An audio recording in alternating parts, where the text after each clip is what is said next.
Greetings fellow earthlings and welcome to the end of this Europa Universalis 4 time-lapse, and I hope you enjoyed because it kind of took a while to make, but kind of didn't because yeah, it's just the way I recorded these. But yeah, it was definitely a good one to watch, and my of course unique entry into Europa Universalis 4 time-lapses is to do the scenarios. Mods and stuff will come eventually, but not until 2019, which sounds like a year away, but it's only like a couple of weeks away.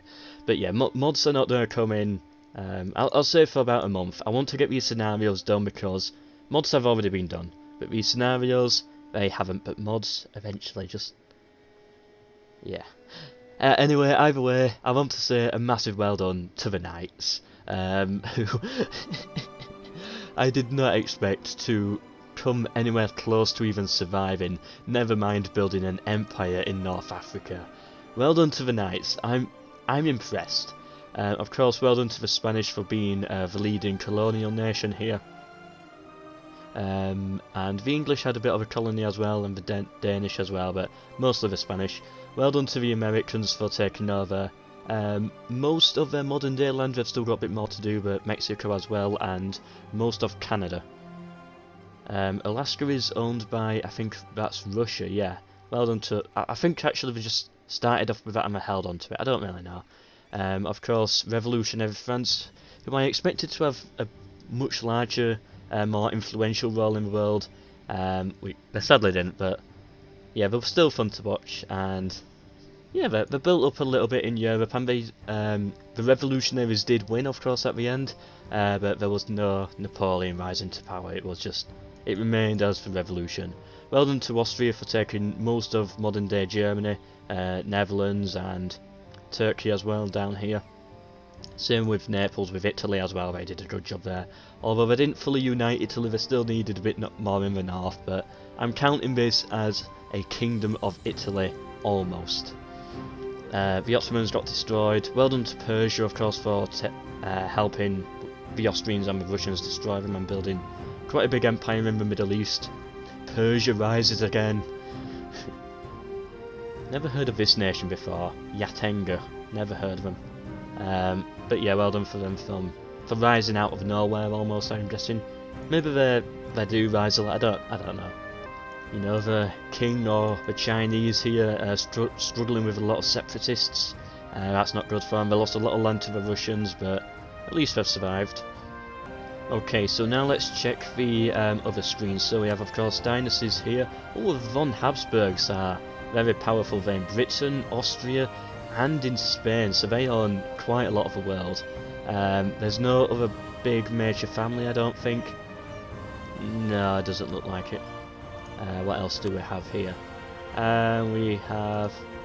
I don't even know what federations are.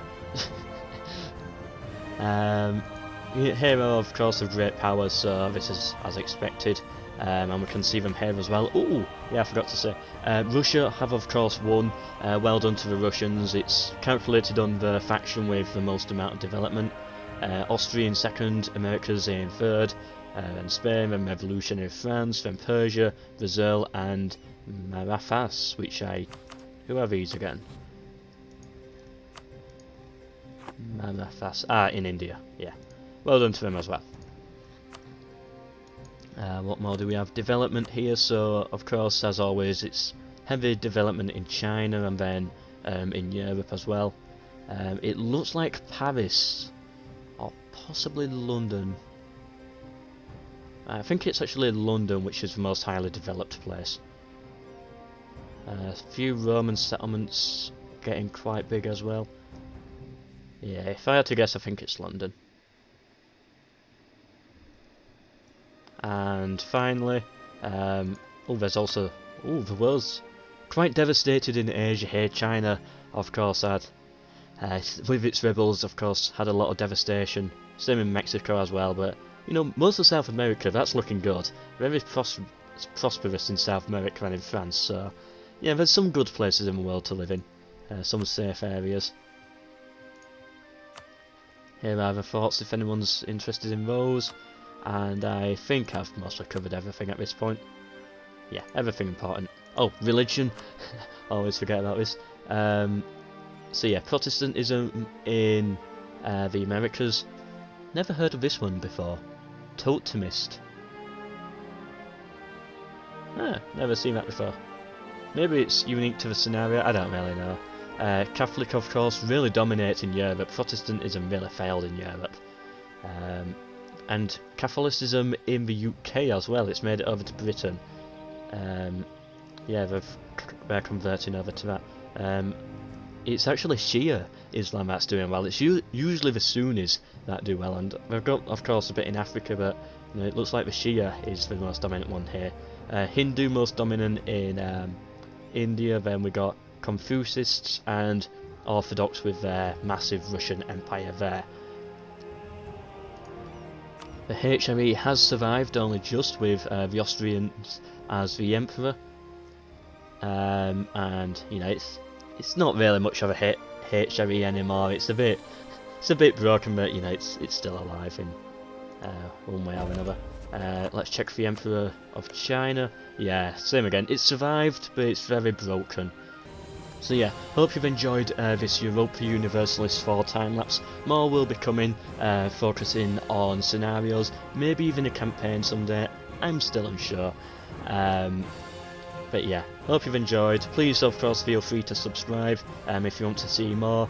Share my videos if you want to see more. I mostly do Total War stuff, but I'm trying to spread out a little bit as well, playing games that I enjoy as well. And yeah, goodbye.